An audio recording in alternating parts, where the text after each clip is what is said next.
What's up, guys? It's three-time NFL Pro Bowler, all-decade return specialist, Josh Cribbs. I want to welcome you to the College Sports Connection podcast, where Double A, Alex, and AJ host the Mid-American Conference Best.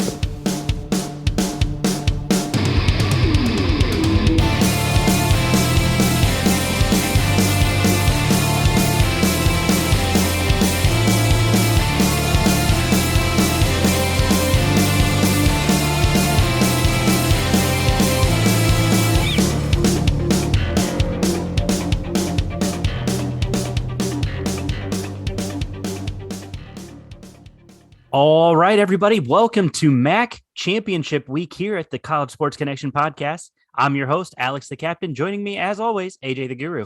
What's going on, everybody? AJ, like I said, it is MAC Championship Week, and we're going to have a good one. Northern Illinois taking on Kent State in a rematch from not only earlier this year, but a rematch of the 2012 MAC Championship that went into 2 overtimes. This is going to be a good one. Yeah, absolutely. It's going to be a lot of fun. It's going to be great because we were there last year, so we got to experience it with no fans, let alone this year. There's going to be fans. Ford Field will be rocking as always. I think there'll be a better game than what the Lions put on, to be honest with you. More than likely. More than likely, exactly. We have 2 high-profile quarterbacks in this game, the legend of Rocky Lombardi and then Dustin Crum. We'll get into that here in a little bit. But, yeah, this is going to be a lot of fun. I think this is going to be a high-scoring game, high-scoring affair, and I can't wait to dive into it. Yeah, absolutely. And big storyline of this is the rematch of the high scoring 99-point game from earlier this year, 52-47 in favor of the Kent State Golden Flashes, looking to do what many call impossible, beating an opponent twice in the same season. Yeah, I mean, that first game of the year was obviously almost 100 points, like you said. So it's going to be a lot of fun. I think, you look at this, the other side of the ball here for Northern Illinois. Coach Hammock, he's a Northern Illinois alum. He's running back there. He's the head coach. Just got a contract extension.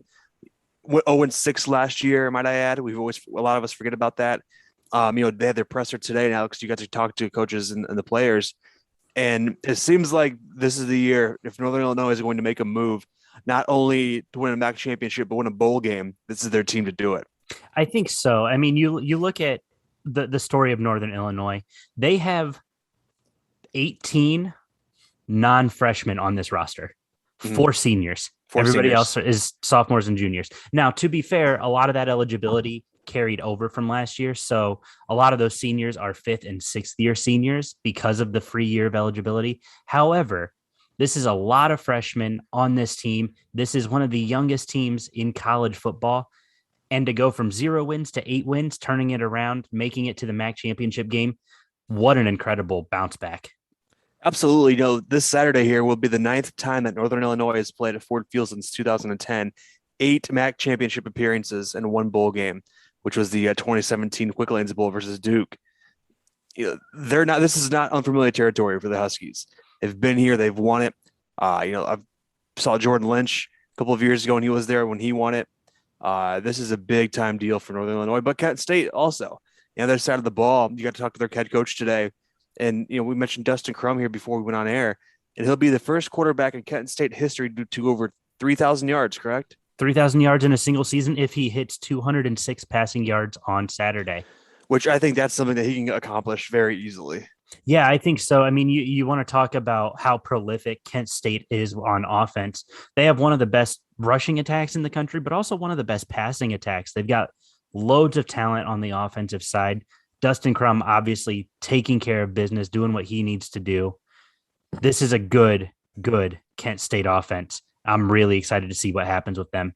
Conversely, they made some changes on defense as well. Mm-hmm. They fired their defensive coordinator with 3 games left to go in the season, which many people were very surprised about. Tom Kaufman was his name, and he just wasn't getting it done. I think a lot of people were concerned about the fact that they gave up 47 to Northern Illinois, a team who this year hasn't blown people out. A lot of their games have been very, very close, low-scoring games. You go back and you look at their scores over the year. They've had a 1-score game with Bowling Green, a 1-point game against Central Michigan, a 2-point game against Toledo, a 1-point game against Georgia Tech. This is not a team who's going to obliterate you, and bury you. This is a team who's going to fight and make you score to beat them. Yeah, absolutely. Speaking of scoring, I went back to the box score of the previous Kent State Northern Illinois game where Kent State came out on top 52-47. Rocky Lombardi went 33 of 57 for 532 yards, 3 touchdowns, no picks. All right. On the other side of the ball, Dustin Crum, 20 of 30, 322 yards, 2 touchdowns, no picks. This is going to be a game of offense. Defensively, both teams have gotten better since this game or since the previous game.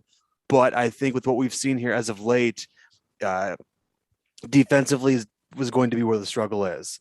The game, Miami of Ohio put up 47 on Kent the other day.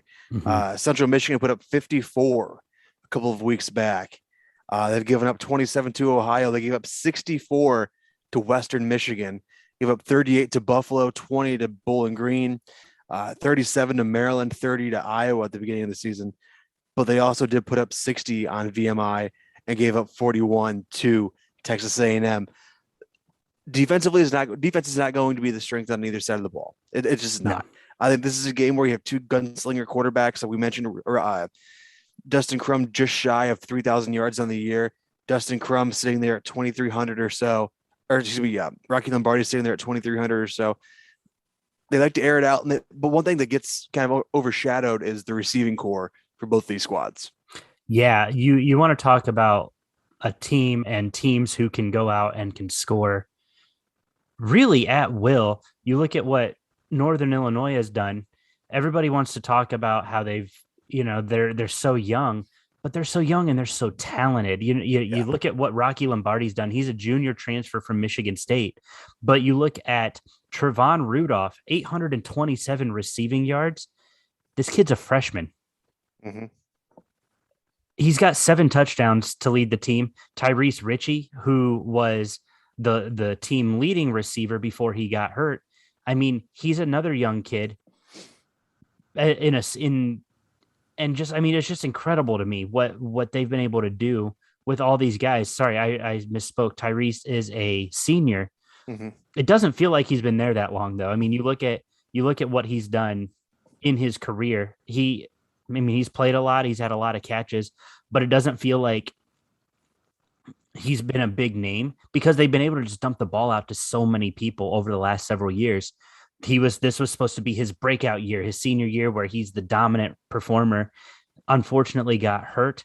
Trevon Rudolph steps in and has played that role incredibly well. Yeah, he really has. Rocky Lombardi on the year is 137 of 295, 2,314 yards. It's completing just under 60%, averaging 7.8, only 13 touchdowns on the year. We came into the season high on Dustin Crum, and rightfully so. And he's kind of proving our point. We had about 3 quarterbacks that we talked about: Dustin Crum, Drew Plitt, and I think Rocky Lombardi. Mm-hmm. And all three of those quarterbacks did not disappoint. Really, they've put up big numbers. But you go down here to the receiving. You talk about Rudolph, 827 yards. Ritchie, 540. Tucker, 458. You go down the list of receivers that Rocky Lombardi's gotten the ball to. He's spreading it around. He's not targeting just one guy. And that's one thing I think Coach Hammock has to be extremely proud of because he has weapons. He has talent. You saw it against Ball State this year. Ball State took the lead late, and Northern Illinois came back with under a minute or so, went down the field, got the ball to the receivers, got out of bounds, went down, kicked a game-winning field goal, game over. So this is going to be a game where, and this is going to be at a dome, remind you. So it's no wind, no weather elements, nothing like that, like you're used to this part of the country, this time of year. He's going to make Jared Goff look bad in that dome. Oh yeah, he's going to. There will be 4 quarterbacks that will play in this dome, and the best Jared Goff can hope for this weekend is third. Exactly. That's the facts. That's really it. We talked a little bit about it a little bit ago. You got to jump in on the press conference today with Rocky and Coach Hammock and Dustin Crum, and who else is in there? Who else am I missing? So we had Coach Sean Lewis as well. Sean Lewis, yep. Just a phenomenal time talking to those guys, and it was really interesting, right? Most people who know Coach Hammock knows that he's from Northern Illinois as an alum, as a player, but he worked with Sean Lewis together at Wisconsin, something I didn't know. And so when Coach Hammock was talking, he's like, if you talk to Coach Sean Lewis, like he knows that we're going to do it the way we did at Wisconsin. He just knows that that's my style. But he talked about playing an opponent twice in the same season. He's like, guys, I coached in the NFL. I coached in the AFC North, where we played the Cleveland Browns twice, the Pittsburgh Steelers twice, the Cincinnati Bengals twice. So he mentioned that you can't really look back on that game film from the previous outing. You have to prepare it because it's a whole new game.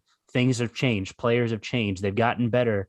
Stats have changed. Whatever it is, every single time you step on the field, even if you play a team 100 times, it's different every single time. And I really, really loved hearing that from him and kind of his perspective on what a rematch really meant. Yeah, absolutely. You go back to it. It's been since what, 1970 something? 1972 since Kent State has won a MAC championship. It's been and that's 49 years. Incredible to think about when you think of the talent they've had. Yeah. You look at the Josh Cribbs era, the Julian Edelman. They had studs. They've had them. I wonder what it's been. Why haven't they gotten over that hump to get there? And I think now is that opportunity. But you go back to 1972, like you said, it's a long time, and there's a lot, and there's a lot that has changed in the conference. We've had teams come in and out twice, it seems like, since then. And this is a fantastic opportunity for Coach Lewis and the Golden Flashes, and I think for the Kent State alumni base as well, because they do have a very strong alumni base, not only but professional athletes, but people professionals in the world. We talked about what, Lou Holtz. Well, so I wanted to point out, we're talking 1972 with Kent State. Jack Lambert was on that team. If that puts it into perspective for any of you NFL fans out there, one of the greatest defensive players in the history of the NFL was playing football at Kent State the last time they won a MAC championship. That's nuts. Nick Saban was also there. Yeah, he would have been, yeah. So wow. To put that in perspective, they finished, and here's some crazy stats. They finished the season 6-5-1, but they were declared the MAC champions after beating Ohio, BG, Miami, Ohio, and Toledo, while dropping just one MAC game to Western Michigan. They could not complete its season with a postseason victory, and they lost to Tampa in the Tangerine Bowl. The Tangerine Bowl. Tampa dropped their football program 2 seasons later. I was going to say, that couldn't have been shortly after that. Yeah, they went 5-6-1. Don James was the head coach. That was his second year. You look at some of these, let's see here. They won their first bowl game back in 2019. Kent State did. Kent State, yeah. And see, Jack Lambert was the only NFL player off that team. Yeah. And he's got a gold jacket now. Yep. That's incredible. It seems, you go back, you didn't play, 12 games? They're 4-1 in the MAC? Huh. Yeah, right? Like, they finished 12 games that year overall. So, you didn't have a MAC championship game. You didn't have so they didn't play the 14 that these two teams will play this year. Yeah. No, they played 12 total. Just like what the Big Ten used to do, essentially. Yeah. And, the head coach of that team, Don James, he spent 4 years at Kent State, went on to Washington from 75 to 92. He went 10-5 in bowls, 178, 76, and 3 overall. He had 1 national championship, 1 MAC, and 6 Pac-8, Pac-10. Pac-12 wasn't even a thing when he was coaching. No. It was the Pac-8 and the Pac-10. Yep. From 80 to 81 and 90 to 92. That's impressive as hell. Well, and I remember it being called the Pac-10 because, you and I grew up in the 90s, right? So, we remember it before they did their expansion where they moved to 12 teams and good old Big Ten versus Pac-10. It's so weird to say Pac-10 now, but Big Ten versus Pac-10 Rose Bowl games. And it's crazy to see how much college football has evolved, grown, changed. We've gone through multiple postseason changes since Kent State won their title. Now you have a playoff, but we had the BCS. Yep. We've had the playoff, and then we had the period of the BCS where there was a separate BCS national championship game. So we went through at least 3 or 4 postseason changes since Kent State has won a MAC championship. And the Pac-12 added Colorado in 2011 and Utah in 2011. A lot has changed, but back to the MAC. We got back to the MAC. There, but that's all right. This has been a fun conversation. It kind of goes any which way direction here. Oh, absolutely. We had Northern Illinois made their first made to Detroit in 05 when they played Akron. Akron scored 21 points in the fourth quarter, including a 36-yard touchdown pass with 17 seconds to go. Here's the GOAT right here, Garrett Wolfe. Wow, that's a throwback name. That's a throwback. He was a stud of a running back. You could not stop that man. No. Nobody could. No, Garrett Wolfe was running back for Northern Illinois when they lost that game 30-31. I can remember him running against Ohio State. Had to have been like 04 probably down the shoe.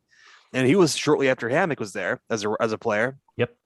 But it was so funny when we were talking to Coach Hammock at Media Day, we brought up Garrett Wolfe, and he rattled off numbers like you couldn't believe. His stats from that Ohio State game, his stats from that season, he knew them off the top of his head. Oh, yeah. He's a guy who does not get talked about nearly enough when it comes to MAC football. No, I think that he's one of the more overlooked players, but I think you look at the last 20 years of Northern Illinois football, so many phenomenal players have come through there, right? You talk about guys like Kenny Galladay, who obviously everybody knows what he's doing. He's playing in the NFL on Sundays. You talk about Garrett Wolfe being one of those elite players. And then you mentioned him, the quarterback. I'm blanking on the quarterback, Jordan Lynch. Jordan Lynch, yeah. Yeah, Jordan Lynch, with everything that he accomplished. But that 2012-2013 team for Northern Illinois is probably the most special team that they've had, and it's the team that gets talked about. Yeah, absolutely. They 2013 they went on a magical run. I went to Northern Illinois that year for the Ball State game, as I mentioned before in the show, and just watching that talent he had was just incredible. Mm-hmm. And they've had a couple of hurdles, they've had a couple of speed bumps, but nevertheless they're back in Detroit where they should be. They're coming in off a 0-6 season last year. Now, Grant, I don't know how much of last year actually counts, but nevertheless, it was 0-6. They played games, they count. That's what they played said, games. So there you go. That's all that matters. But yeah, we talked about BCS a little bit ago, a couple of years ago, 2012. Northern Illinois made the BCS. They played. Who did they play? They played Florida State in the Orange Bowl. Yep, they lost to them 40-15. 40-15. That's right. And that was a game that wasn't as bad as the score indicated. That was a game that Northern Illinois I think they were down a score going into the fourth quarter. Something like that, yeah. Like it was within 10, I believe. At one point, yeah. Then from 2013 to 2015, the Huskies made 3 straight MAC appearances against BG. All 3 games are blowouts. BG took down the Huskies 47-30, 47-27-13. But NIU got the revenge in 14, 51-17. It's a lot of points. And then, but yeah, actually, here's a fun fact: a 34-point win. That's still the largest win in the MAC championship game history. Mm-hmm. And then in 2015, BG beat them 34-14. It's amazing what's changed since then. BG is kind of towards, that's kind of taking a nosedive here as Northern Illinois. It's kind of come back and resurrected to be one of the top dogs in the conference. Yeah, and I think, and it's interesting, right? One of the media people, a lot of the media outlets have kind of talked about, well, Northern Illinois was picked to finish last in the conference, or at least last in the West Division. And here they are sitting king of the pile once again. They've literally had a 2-year hiatus, 2019-2020, where they did nothing.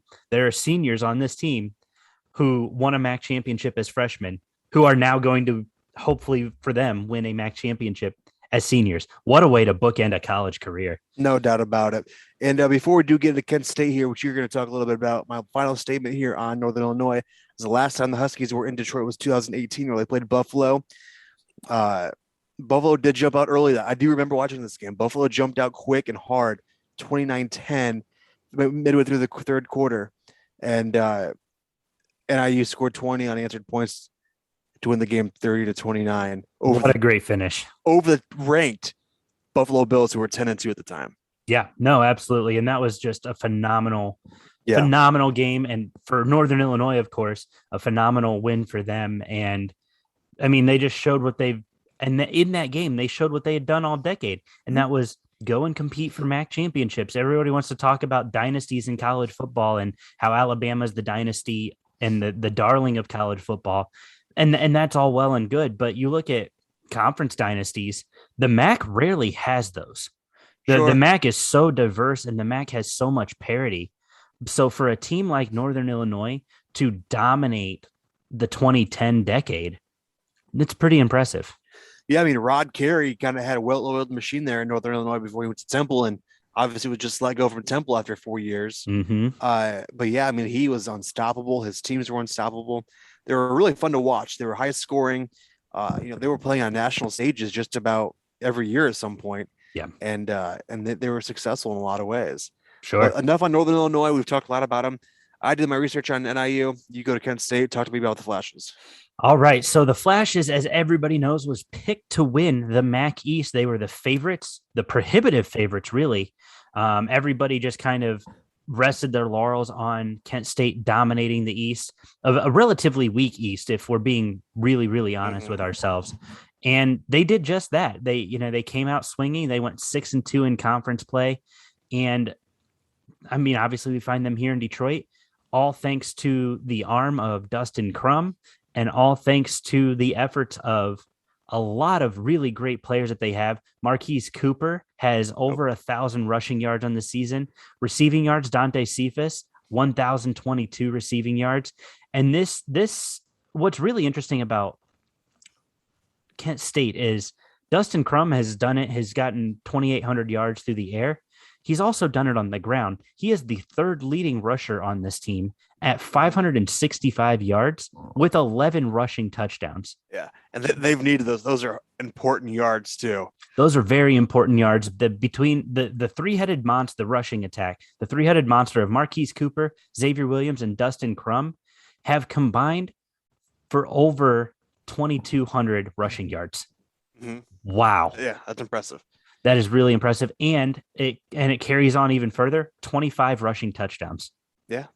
That's so that you look at what they've been able to do on the ground. Obviously, Dustin Crum getting it done through the air, 15 touchdowns to 4 picks. Because he is a dual threat quarterback, he is prone to getting sacked. He does have 29 sacks, but you go down here and you look at his receivers, Dante Cephas, again, almost 1,100 yards, 8 touchdowns. Keyshawn Abram, 600 yards, 3 scores. Nykeem Johnson, another 508 yards, 2 scores. This is a team who can get it done. Oh, and Chris Leach. I love this name. This is a perfect tight end name, Chris Leach. It just sounds like beefy. And 7 catches, 93 yards, 2 tutties. So like this, I mean, it's just, you love to see how they spread the ball around. And then obviously we mentioned on the defensive side, they've made a lot of changes just in the last couple of weeks. And you look at their scores leading into this MAC championship game, they've adopted the bend, don't break kind of defense. And it's helped secure a trip to Detroit. Obviously a critical win against Miami last week, 48-47 in overtime with a pass deflection to win the game in overtime for Kent State. They beat Akron. They blanked them 38-0. And then a huge offensive and defensive effort against, just the rest of the MAC. You look at their 2 MAC losses, ironically, are from the MAC West. They ran train in the MAC East as we expected them to. They did have a low scoring affair with Bowling Green, who played teams a lot tougher than what their schedule or than what their record really shows. Yeah, absolutely. But I mean, they really played teams tough, and this is going to be a lot of fun. The last time Kent State played in the MAC championship, I was against Northern Illinois. Again, I mentioned it earlier, 2 overtime game, 44-37. Both of these teams were ranked in the top 25 of the BCS or the BCS, the coaches poll, and the AP poll. And that hasn't happened for a MAC championship in years. So that was a really, really cool thing to kind of see and to witness. As a Toledo guy, I begrudgingly watched Northern Illinois go and win a MAC championship. But of course, as MAC guys do, you got to stick together when they make the big bowl game. And we were pulling hard for Northern Illinois to beat Florida State. Obviously, they fell short. But you look at what Kent State has done. They've had such a tumultuous history of college football, mentioning almost 50 years since their last MAC title. In that time, they've only played for 1 MAC championship that I am aware of. My research could be very wrong on that. Right. But they've only even played in a MAC championship game or were in the throes of winning a MAC championship game at once in that time period. Not a recipe for success, but somehow Kent State and Sean Lewis have figured out a way to do it, securing their first outright MAC East title since 2012. This is a team I'm really excited to see what they are doing this year, which I think is really cool for the MAC championship. And this was shown online. They are wearing the helmets, the same helmet design that the 1972 team wore when they last won the MAC championship. That's cool. That's impressive. That's one thing too. Kent State kind of came out of nowhere with the uniforms this year. The powder blues, they kind of looked like the Chargers there a hot minute. A little bit. I think they had a new uniform it seemed like every week. It felt like it. I felt like we were watching the Oregon Ducks of the Mid-American Conference because, like you said, it felt like they had something new every single week. The helmets looked clean all year, though. They had a special Ohio sticker with a lightning bolt pointing to where Kent State was for the Akron-Kent State Battle of the Wagon Wheel. That was really cool to see. They've worn the gray uniforms with the gray logo on the helmets. They've worn the blue tops with the gold pants. They've worn the powder blues. They've the gambit of uniforms that they've put together this year has been really impressive. And I think it makes for a cool product on TV as well. Like you never know what they're going to do. So for me, that's a pretty cool thing to see. Yeah, absolutely. What was it against Akron? They wore those powder blues. No, they wore all yellows against Akron. Oh, yellows, that's right. They had their the state of Ohio logo. The state of Ohio, that's what it was. Yeah. And that looked really cool. They did. Yeah, they looked really cool. It was definitely something different, something unique. Because you see, Ball State has a couple of cool jersey combinations. Obviously, Kent State now. BG has the brown ones they wear every once in a while. Those actually look kind of cool on TV with like those matte orange helmets. Those look kind of cool. Yeah. But yeah, it's a great thing for the MAC. It's a great thing for these programs. They start selling these jerseys now. I wouldn't mind one. Well, I was gonna say now that the NIL and all of that comes into place, like these schools have to start thinking, hey, we can make money off of this because people are gonna want the jerseys of their favorite players. Sure. Like I'm sure. Kent State could make a buttload of cash off of a Josh Cribbs Kent State jersey. Sure. Absolutely. Toledo could make a bunch of money off of a Kareem Hunt jersey.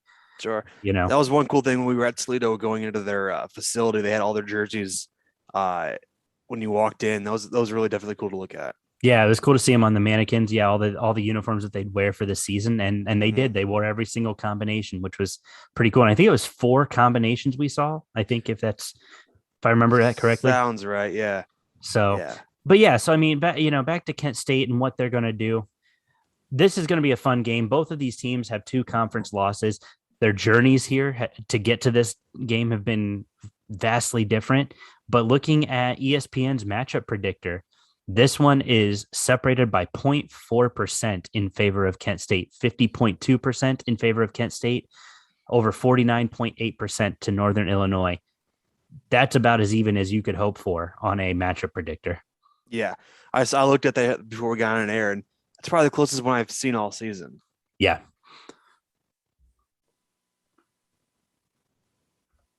So do you want to get into picks? Do we want to do picks now, or do we want to wait till we get there and do them live on one of our streams? Oh, I mean, we could do them now, and then we could, of course, do live on the stream as well. Well, I guess we should tell people we're going to be in Detroit.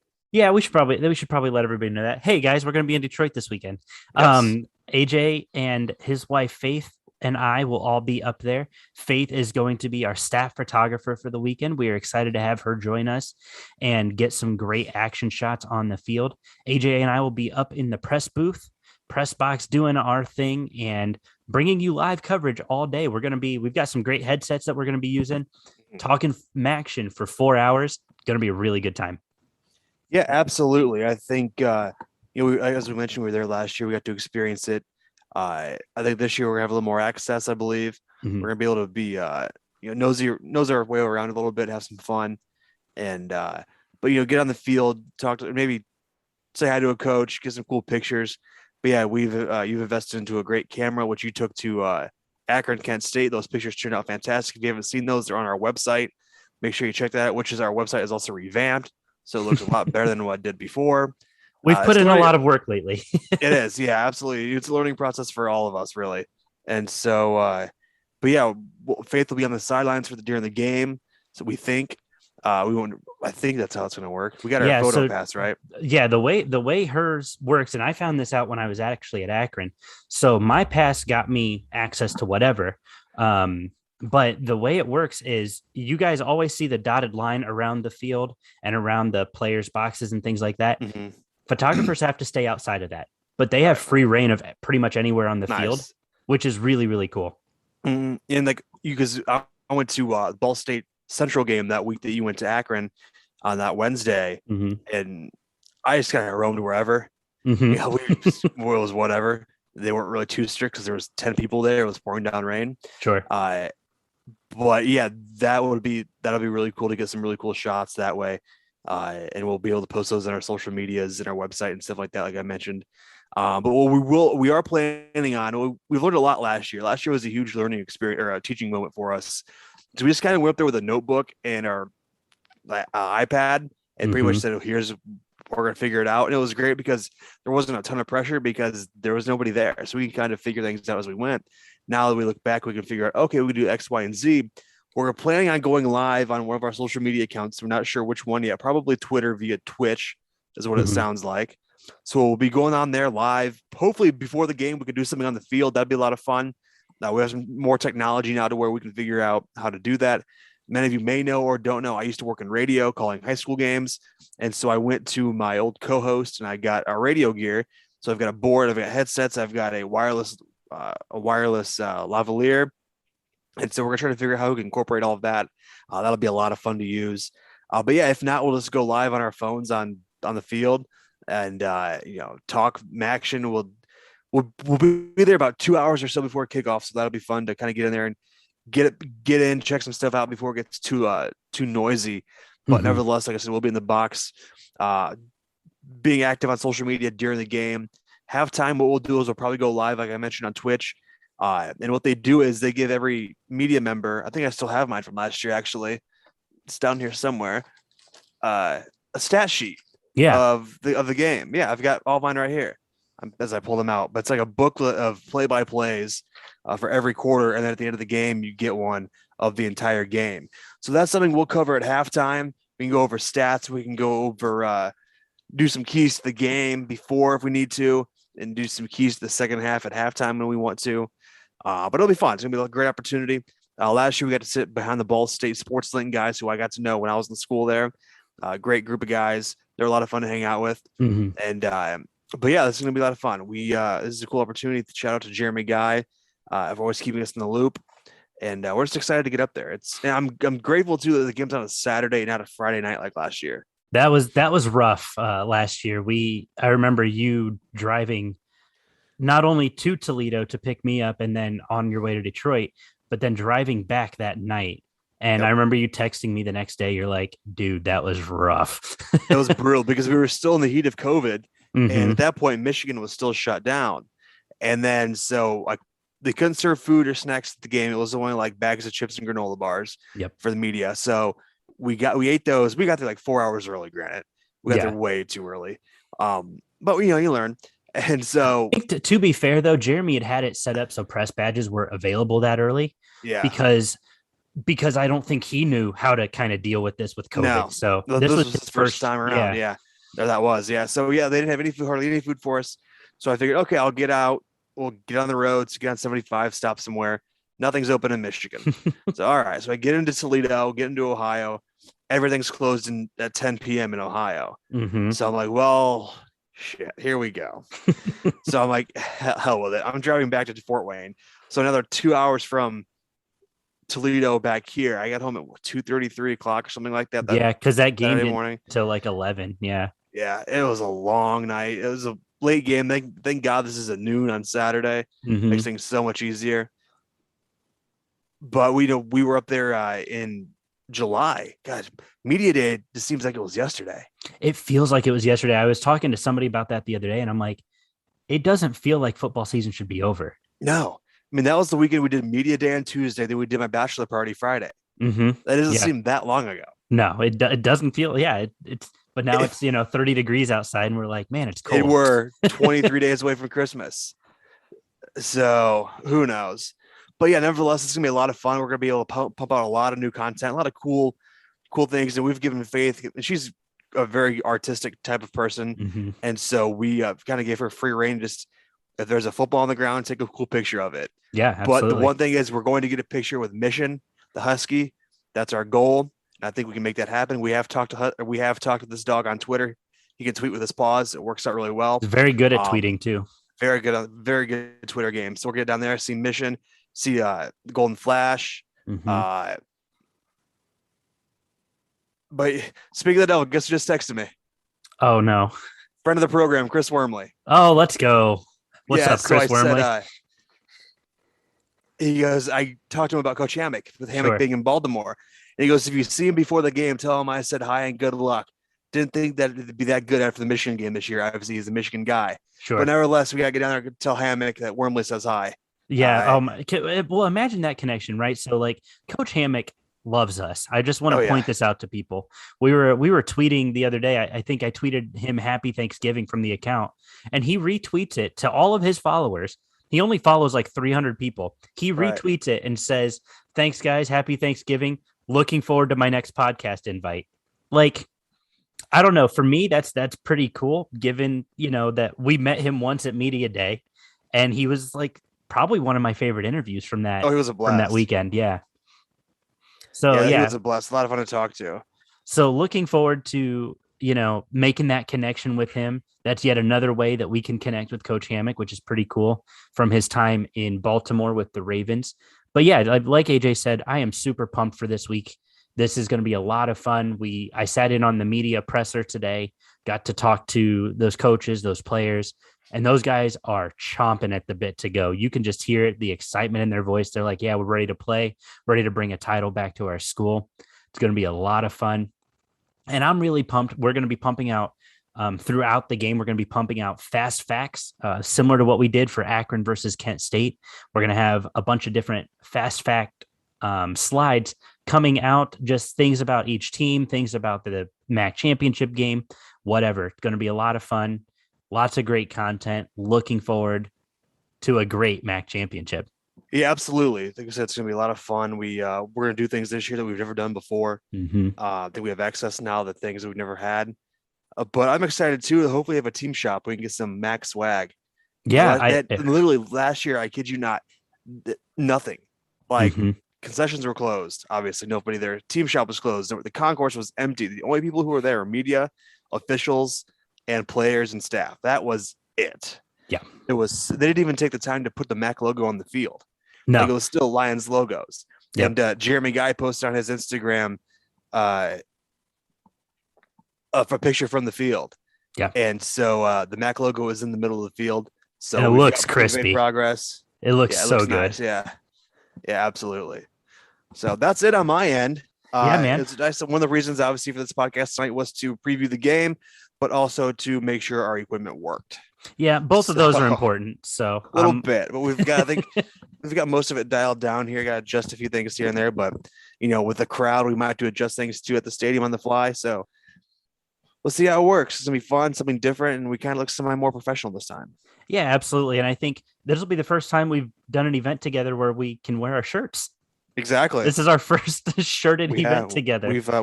We're moving up on in the world. We are definitely moving up. Well, cool. Thank you guys so much for tuning in. Be sure to follow us on Saturday as we bring you all MACtion all day. It's going to be great. Our coverage is going to be starting shortly after 10 a.m.